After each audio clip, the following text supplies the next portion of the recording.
Hello student, welcome to my YouTube channel. आज की video में हम चर्चा करने जा रहे हैं क्लास 11th की प्रश्नावली 1.1 के बारे में, जिसके बेसिक इंट्रोडक्शन पार्ट के बारे में हमने पिछली वीडियो में अध्ययन कर लिया था, जिसकी लिंक आपको डिस्क्रिप्शन पर मिल जाएगी। चलिए हम वीडियो को शुरू करते हैं और सबसे पहले आप उसके इंट्रोडक्शन पार्ट को पूर्णतः पढ़िए, तब जाके आपको ये एक्सरसाइज बड़े ही आराम से समझ में आ जाएगी।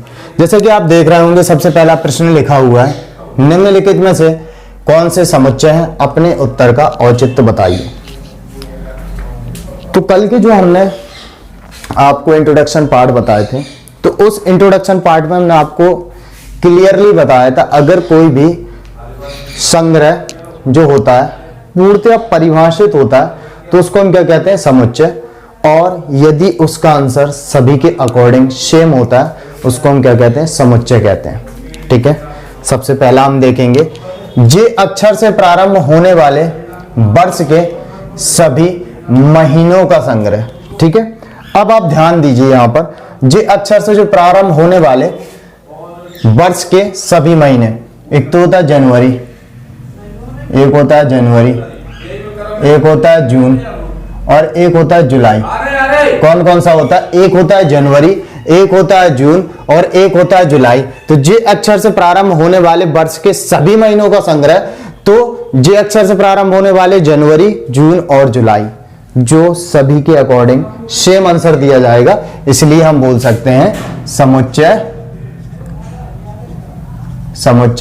है। ठीक है, यानी कि पहले वाला जे अक्षर से प्रारंभ होने वाले वर्ष के सभी महीनों का संग्रह हमारा एक समुच्चय होगा, क्योंकि इसका आंसर सभी के लिए सेम और फिक्स होगा। इसके बाद देखते हैं दूसरा नंबर, भारत के 10 सबसे अधिक प्रतिभाशाली लेखकों का संग्रह। तो भारत के 10 सबसे अधिक प्रतिभाशाली लेखकों का संग्रह ये समुच्चय नहीं होगा। मुख्य रीजन ये है क्योंकि सभी प्रतिभाशाली जो लेखक होंगे सभी के अकॉर्डिंग अलग अलग इसका आंसर आएगा। कोई लेखक किसी का फेवरेट हो सकता है तो कोई लेखक किसी अन्य व्यक्ति का फेवरेट हो सकता है, और इसका जो आंसर आएगा सभी के अकॉर्डिंग अलग अलग आएगा, इसलिए यह समुच्चय नहीं होगा। ठीक, इसके बाद देखेंगे विश्व के सर्वश्रेष्ठ 11 बल्लेबाजों का संग्रह। तो विश्व के सर्वश्रेष्ठ 11 बल्लेबाजों का जो संग्रह होगा ये भी समुच्चय नहीं होगा, क्योंकि इंडियन क्रिकेटर टीम हो या विश्व हो, कोई भी क्रिकेटर टीम हो, सभी में प्रत्येक व्यक्ति का अलग अलग अपना फेवरेट क्रिकेटर होता है, तो इसका आंसर सभी के अकॉर्डिंग अलग अलग आएगा और सुपरिभाषित यानी कि परिभाषित संग्रह नहीं कह सकते इसको हम, इसलिए यह भी समुच्चय नहीं होगा। इसके बाद आपकी कक्षा के सभी बालकों का संग्रह। सपोज कीजिए आप क्लास 11th के स्टूडेंट हैं और आपकी क्लास में 120 130 फिक्स बच्चे ही होंगे, ये क्लियर है, जो सभी के अकॉर्डिंग सेम आंसर आएगा, और बोल सकते हैं कि आपकी कक्षा के सभी बालकों का संग्रह एक सुपरिभाषित संग्रह होगा, एक फिक्स संख्या होगी जो सभी के अनुसार फिक्स आंसर आएगा, इसलिए बोल सकते हैं आपकी कक्षा के सभी बालकों का संग्रह एक समुच्चय होगा। इसके बाद 100 से कम सभी प्राकृतिक संख्याओं का संग्रह। तो 100 से कम सभी प्राकृतिक संख्याएं जो होंगी, 100 से कम जो सभी प्राकृतिक संख्या 1 2 3 कहां तक जाएगा, 99 तक। 100 से कम सभी प्राकृतिक संख्याएं, चूंकि हम जानते हैं कि जो प्राकृतिक संख्याएं हमारी होती हैं वो 1 से प्रारंभ होती हैं और 1 से प्रारंभ होकर अनंत तक जाती हैं, और इसने बोला 100 से कम यानी कि 99 से सभी प्राकृतिक संख्याएं, 100 से कम सभी प्राकृतिक संख्याएं कहां तक होंगी, 1 से लेकर 99 तक, जो एकदम सुपरिभाषित संग्रह सभी के लिए, सभी के अकॉर्डिंग इसका सेम आंसर आएगा, इसलिए ये भी क्या होगा, एक सुपरिभाषित संग्रह समुच्चय ही होगा। इसके बाद बोलेंगे लेखक प्रेमचंद्र द्वारा लिखित उपन्यास। तो जो लेखक प्रेमचंद है, प्रेमचंद द्वारा लिखित जो उपन्यास होंगे वो एक सुपरिभाषित संग्रह है और यह एक समुच्चय होगा, क्योंकि अब हिंदी के तो टीचर हम हैं नहीं, लेकिन थोड़ा सा नॉलेज है कि लेखक प्रेमचंद्र के द्वारा जो लिखित उपन्यास है वो गबन गोदान फिक्स है। ठीक है ना, गबन गोदान जैसे फिक्स, गबन और गोदान जैसे कुछ फिक्स उपन्यास हैं तो उनकी संख्या फिक्स है, जो सभी के अनुसार फिक्स आंसर होगा। इसलिए बोल सकते हैं कि यह लेखक प्रेमचंद द्वारा लिखित उपन्यासों का संग्रह एक सुपरिभाषित संग्रह, इसलिए यह समुच्चय होगा। इसके बाद बोला गया है सभी सम पूर्णांकों का संग्रह। सभी सम पूर्णांकों का संग्रह, तो सभी सम पूर्णांकों का संग्रह सभी के अकॉर्डिंग फिक्स आएगा, 2 4 6 लेकर इनफाइनाइट तक जाएगा। तो सभी सम पूर्णांकों का संग्रह भी एक समुच्चय ही होगा, क्योंकि सभी सम पूर्णांकों का जो संग्रह होगा सभी के अकॉर्डिंग इसका सेम आंसर आएगा, और यह भी एक सुपरिभाषित संग्रह है, इसलिए यह भी क्या होगा, आपका समुच्चय होगा। इसके बाद बोला है 8वें नंबर में इस अध्याय में आने वाले प्रश्नों का संग्रह। तो इस अध्याय जैसे कि चैप्टर 1 का अध्ययन कर रहे हैं, तो इस अध्याय में आने वाले प्रश्नों का संग्रह, तो जितने प्रश्न होंगे एक सीमित फिक्स संख्या में होंगे, और सभी बच्चे यदि काउंट करेंगे अपने अध्याय को तो सभी के अकॉर्डिंग सेम आंसर आएगा और सुपरिभाषित संग्रह होगा, इसलिए यह भी क्या होगा, समुच्चय ही होगा। इसकी बात करें विश्व के सबसे अधिक खतरनाक जानवरों का संग्रह। तो विश्व के सबसे अधिक खतरनाक जानवरों का संग्रह, तो पहली बात तो आप ये जानिए कि विश्व में जो जानवरों की संख्या फिक्स है 1.8 बिलियन के आसपास में है, और विश्व के सबसे अधिक खतरनाक जानवर, तो विश्व के देखो सबसे अधिक खतरनाक जानवर, आप सिंपल सी लॉजिक सी बात है, किसी को शेर से डर लगता है, तो किसी को छिपकली से डर लगता है, तो किसी को चूहे से डर लगता है, तो सभी के अकॉर्डिंग सबके आंसर अलग अलग होंगे। अब किसी को छिपकली से डर लगता है तो वो क्या बोलेगा, सर छिपकली सबसे खतरनाक जानवर है, तो ऐसा कुछ नहीं है। तो सभी के अकॉर्डिंग विश्व के सबसे अधिक खतरनाक जानवरों का संग्रह, तो सभी के अकॉर्डिंग अलग अलग आंसर आएगा। तो ये भी एक सुपरिभाषित संग्रह नहीं है, इसलिए ये समुच्चय नहीं होगा।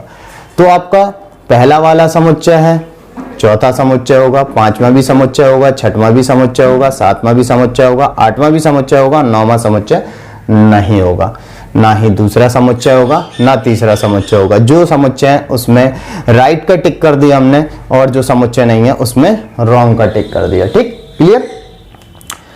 इसके बाद बात करते हैं अगले प्रश्न में, कह रहा है कि मान लीजिए ए यानी कि समुच्चय ए बराबर 1 2 3 4 5 6 अवयव लिखे गए हैं 1 से 6 तक की संख्याओं के।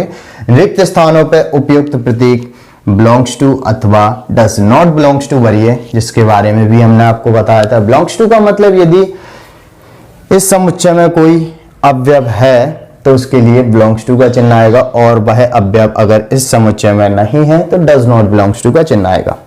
जैसे कि आप सबसे पहली चीज देख सकते हैं 5, यहां पर कौन सा चिन्ह आएगा, चूंकि 5 समुच्चय ए में है, तो जो 5 है समुच्चय ए में है, तो जो 5 है समुच्चय ए में है तो बिलोंग्स टू का चिन्ह आ जाएगा।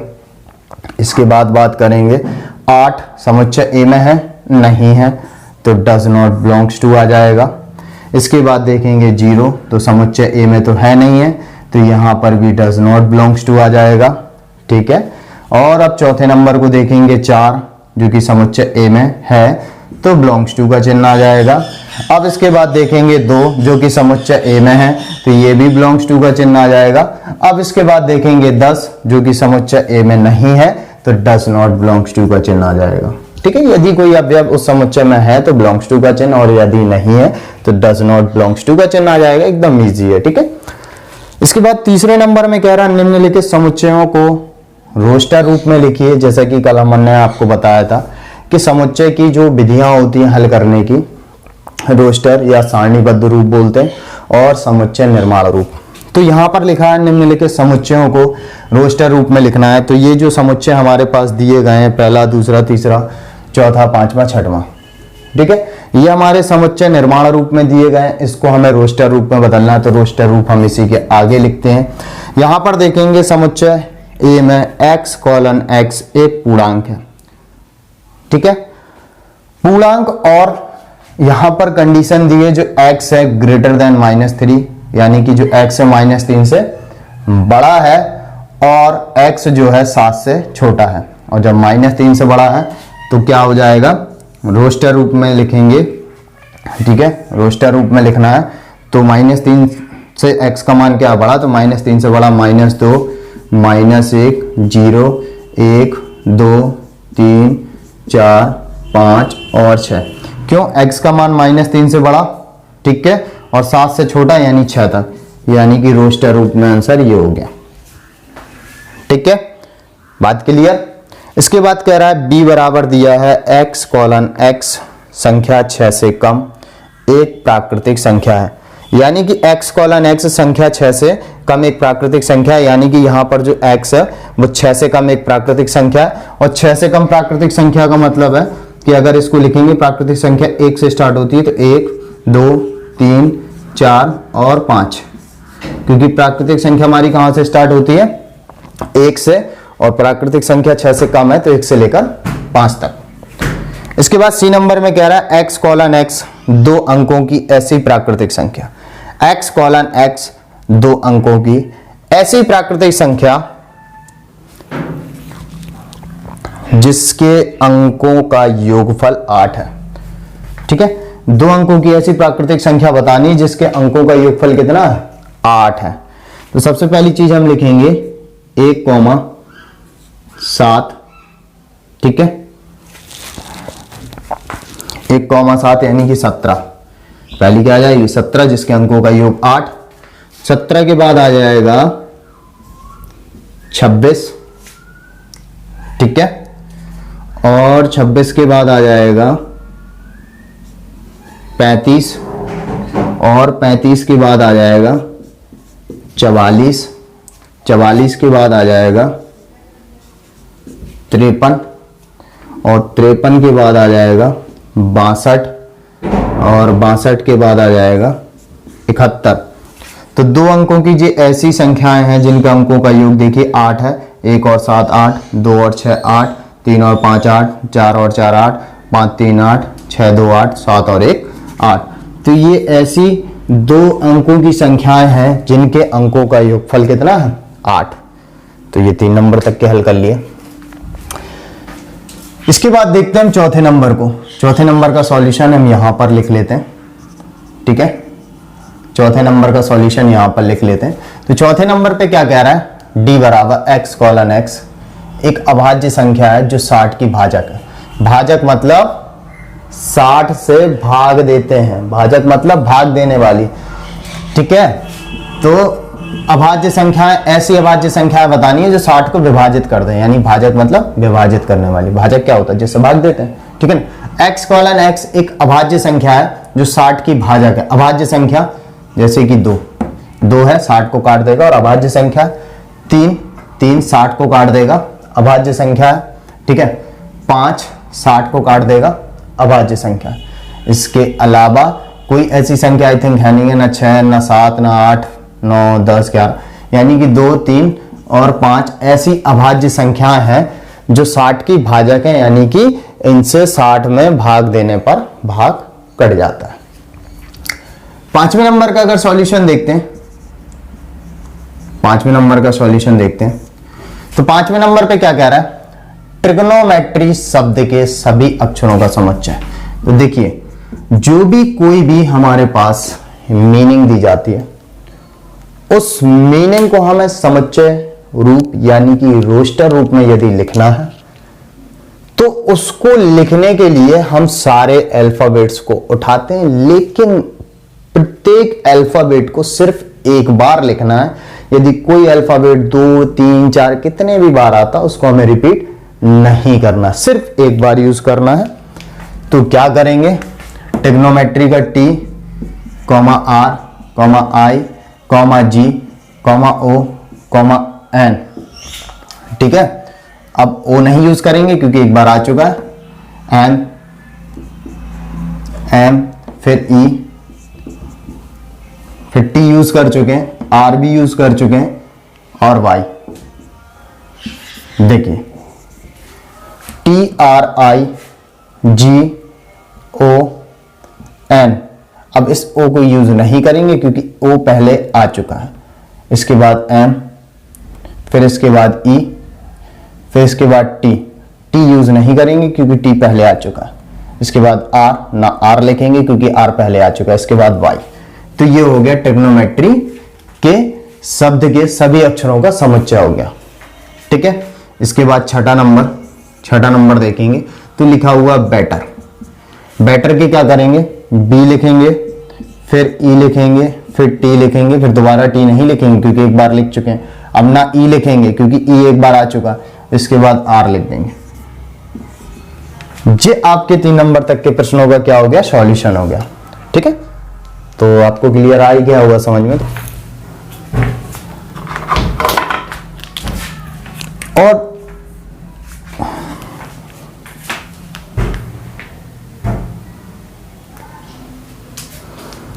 और अब एक चीज और, हम आपको जो सी नंबर बताया x कॉलन x 2 अंकों की ऐसी प्राकृतिक संख्या जिसके अंकों का योगफल 8 है। तो यहां पर जो हमने एक अंक छोड़ दिया है वो हो जाएगा आपका 80। ठीक है, 80 और ऐड कर लेना क्योंकि 80 ये भी 2 अंकों वाली संख्या है और इसके अंकों का भी योगफल कितना होगा, 8। ठीक है, तो यहां तक फिर आप वीडियो पॉज करके नोट कर लीजिए। अब 3 नंबर तक के प्रश्नों का तो हमने सॉल्यूशन कर लिया। अब चौथे नंबर से देखते हैं। तो चौथे नंबर में क्या कह रहा है, निम्नलिखित समुच्चयों को समुच्चय निर्माण रूप में व्यक्त करना है। ठीक है, अब अभी हमने समुच्चय निर्माण रूप से रोस्टर रूप में बदला था। अब यहां पर हम समुच्चयों को समुच्चय निर्माण रूप में, ये रोस्टर रूप में लिखे हुए हैं, इसको हमें समुच्चय निर्माण रूप में लिखना है। तो इसका देखिए भिन्न भिन्न प्रकार से आंसर हो सकता है। तो यहां पर हमको दिख रहा है 3, 6, 9, 12, यानी कि 3 3 के गुणांक है, 3 दूनी 6, 3 त्रिकोण 3 चौको 12। तो इसको समुच्चय निर्माण रूप में हम क्या लिखेंगे, x कॉलन x जहां x 3 का गुणांक है परंतु x लेस देन 15, ये हो जाएगा x कॉलन x जहां x 3 का गुणांक है परंतु x लेस देन 12। तो देख सकते हैं कि x क्या है, ये जो x की तरह ट्रीट कर रहे हैं 3, 6, 9, 12, ये x की तरह है और 3 के गुणांक है, तो 3 का गुणांक है, परंतु यहां पर जो x है वो 15 से क्या है, कम है। एक तो ये आंसर हो सकता है। दूसरा हम लिख सकते हैं, दूसरा तरीका क्या कर सकते हैं, x कॉलन x जहां x इक्वल लिख सकते हैं 3n एवं जो n belongs to capital N और n क्या होगा 3 चौको 12 लेस देन 5।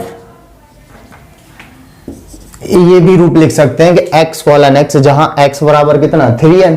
ठीक है, ध्यान देना। और small n belongs to capital N, small n जो है बिलोंग्स टू क्या है, कैपिटल N, यानी कि स्मॉल n क्या है, प्राकृतिक संख्या है। ठीक है, लेकिन जो n रखना है वो 5 से कम रखना है। 5 से कम यानी कि 1 2 3 4, 1 रखेंगे तो देखो 3 आएगा, 2 रखेंगे तो 6 आएगा, 3 रखेंगे तो 9 आएगा और 4 रखेंगे तो 12। तो ये दोनों ही रूप में हम व्यक्त कर सकते हैं। ठीक है, चाहे इस रूप में चाहे इस रूप में, दोनों ही सही आंसर है। इसके बाद देखा हमने 2, 4, 8, 16, 32। ये देखो ये लिखा हुआ है 2 का 1, 2 का 2, 2 की पावर 3, 2 की पावर 4, 2 की पावर 5। तो लिखेंगे इसको समुच्चय निर्माण रूप में x कॉलन x जहां x इक्वल 2 की पावर n एवं n belongs to capital N, n less than कितना होना चाहिए 6, जहां x कॉलन x जहां x बराबर 2 की पावर n। अब एवं n belongs to capital N, जो स्मॉल n है वो प्राकृतिक संख्या है और जो n का मान है वो 6 से कम है यानी कि 5 तक है। तो n की जगह 1 रखेंगे तो देखो 2 आ जाएगा, 2 रखेंगे तो 4 आ जाएगा, 3 रखेंगे तो 8 आ जाएगा और 4 रखेंगे तो 16 और 5 रखेंगे 32। n का मान 6 से कम। ठीक, ये हो गया समुच्चय निर्माण रूप। अब यहां पर भी ध्यान दें तो इसको लिख सकते हैं x कॉलन x, x बराबर कितना 5 की पावर n जहां small n belongs to capital N और n क्यों, ये 5 की पावर 1 लिखा है, 5 की पावर 2 लिखा है, 5 की पावर 3 लिखा और 5 की पावर 4 लिखा हुआ है। तो n का मान कितना होना चाहिए, n लेस देन 5।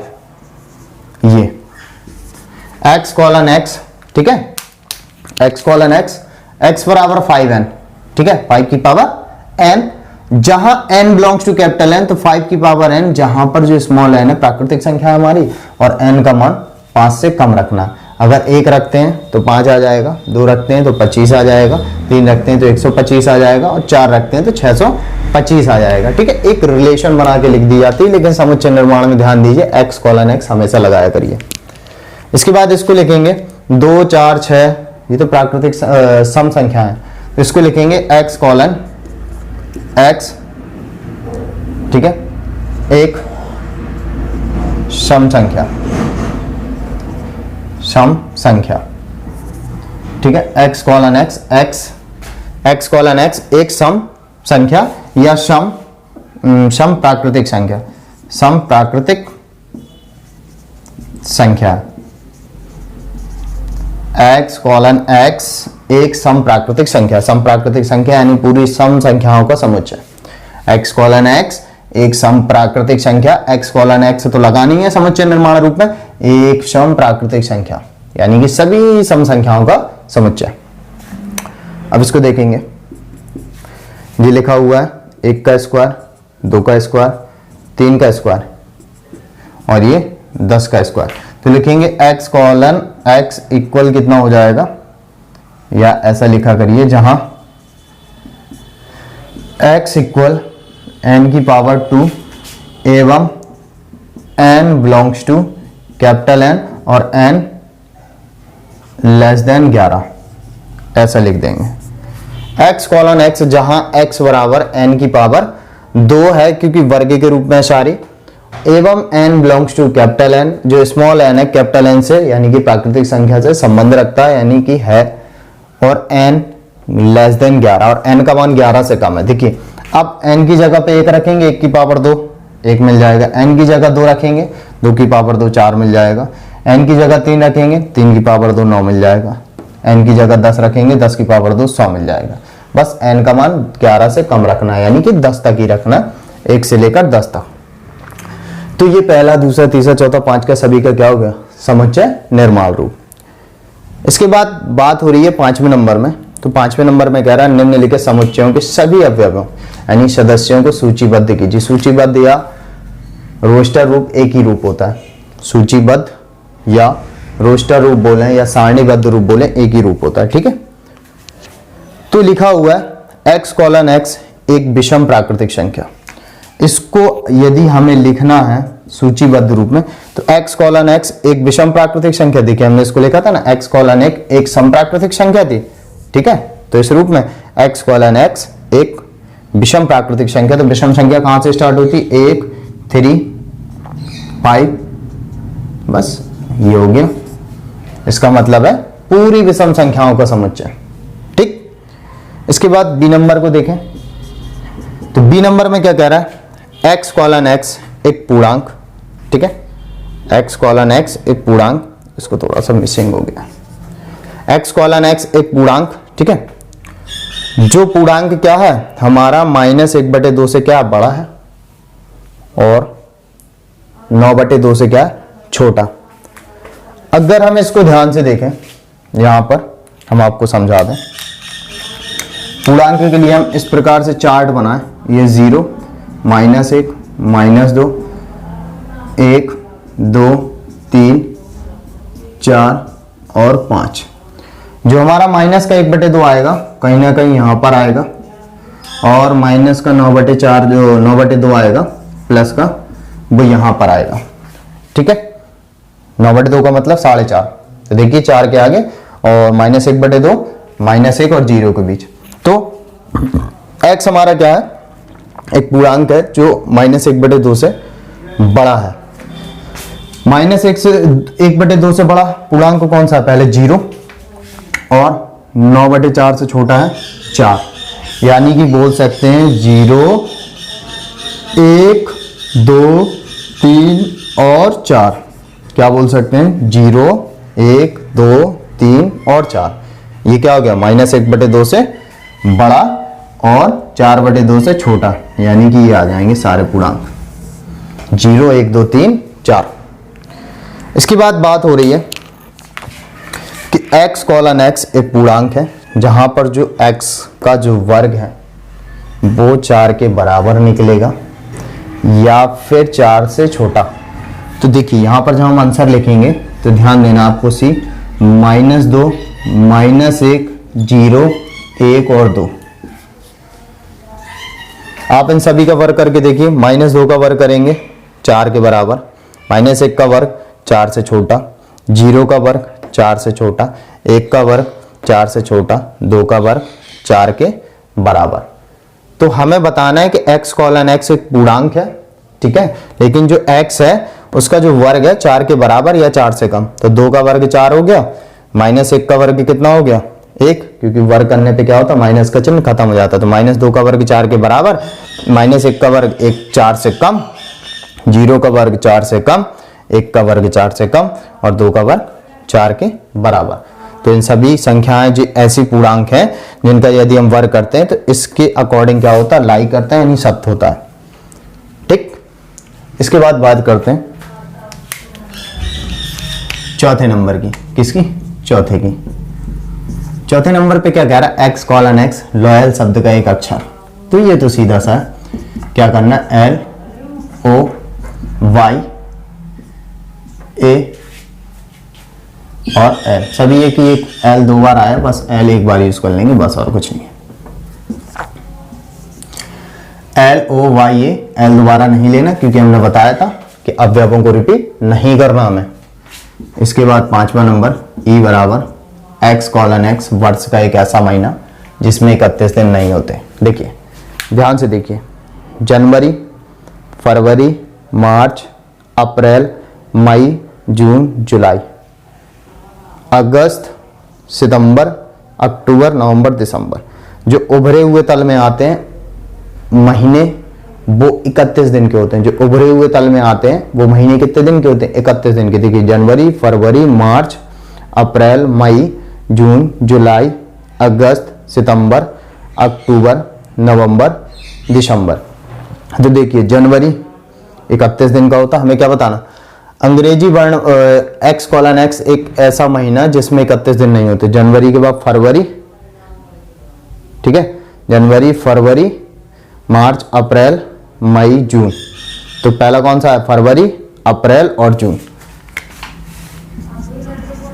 फरवरी, अप्रैल और देखिए जनवरी तो होगा नहीं, फरवरी होगा, मार्च होगा नहीं, अप्रैल होगा, मई होगा नहीं, जून होगा।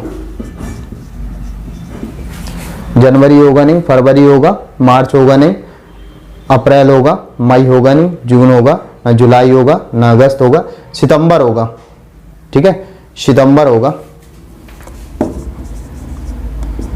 सितंबर, अगस्त, सितंबर, अक्टूबर, नवंबर होगा। शॉर्ट में हमने लिख दिया, पूरा लिखना, यानी कि फरवरी, अप्रैल, जून, सितंबर और नवंबर वर्ष के ऐसे महीने हैं जिनमें 31 दिन नहीं होते। 30 या फिर फरवरी 28-29 दिन की होती है, ठीक है। फरवरी 28-29 दिन की तो जानते ही आप, लीप वर्ष होगा तब जाके 29 दिन की हो जाएगी, नॉर्मल ईयर होगा तो आपका 28 दिन की होती है। इसके बाद छठा नंबर में क्या रहा है, x कॉलन x अंग्रेजी वर्णमाला का एक व्यंजन जो k के पहले आता है। तो k के पहले आने वाले सब व्यंजन है लिखना हमें, ठीक है। तो a तो स्वर होता है, b, c, d, e, f, g, h, i, j, k के पहले आने वाले। तो a तो स्वर होता होगा नहीं, b होगा, c होगा, d होगा, ना e होगा, f होगा, g होगा, h होगा, ना i होगा, j होगा। तो x कॉलन x अंग्रेजी वर्णमाला का एक व्यंजन जो k से पहले आता है। तो k के पहले आने वाले व्यंजन ये रहे, b, c, d, f, g, h, j, ठीक है। तो वीडियो पॉज करके आप यहां तक नोट कर लीजिए। आप छठे नंबर वाले का अध्ययन करते हैं। तो छठे नंबर वाले में क्या कह रहा है, बाईं ओर, यानी कि ये रोस्टर रूप में लिखित और दाईं ओर समुच्चय निर्माण रूप में बांटे समुच्चयों का सही मिलान कीजिए। सही मिलान करना है, पहले नंबर 1, 2, 3, 6। तो इसका जो सही मिलान होगा वो होगा x कॉलन x एक प्राकृतिक संख्या, क्योंकि 1 2 3 6 प्राकृतिक संख्या है। x कॉलन x एक प्राकृतिक संख्या है और 6 की भाजक है। 6 की भाजक यानी कि 6 को डिवाइड करने वाली संख्या है। 6 को डिवाइड करने वाली संख्या, तो 6 को डिवाइड कर देगा, 1 भी कर देगा, 2 भी कर देगा, 3 भी कर देगा, 6 भी कर देगा। यानी कि पहले का आंसर क्या हो जाएगा, पहले का C। पहले को जो हम मिलाएंगे, इसको C से मिला देंगे, इसको किससे कर देंगे, C के साथ मिला देंगे, क्योंकि 1 2 3 6 x कॉलन x एक प्राकृतिक संख्याएं हैं और जो 6 की भाजक है। दूसरे नंबर को देखते हैं, 2, 3 अभाज्य संख्याएं हैं, तो ये इस पर जाएगा x कॉलन x एक अभाज्य संख्या, तो 2 3 अभाज्य संख्या है और 6 की भाजक है और 6 को काटने वाली है।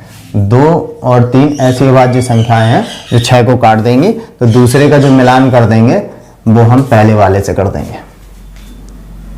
ठीक है, मैथमेटिक्स कुछ सोचने वाली बात नहीं है, आंखें मीच के लगा दोगे आप लोग तो देख सकते हो स्पष्ट कि इसका मिलान इसके साथ कर देंगे।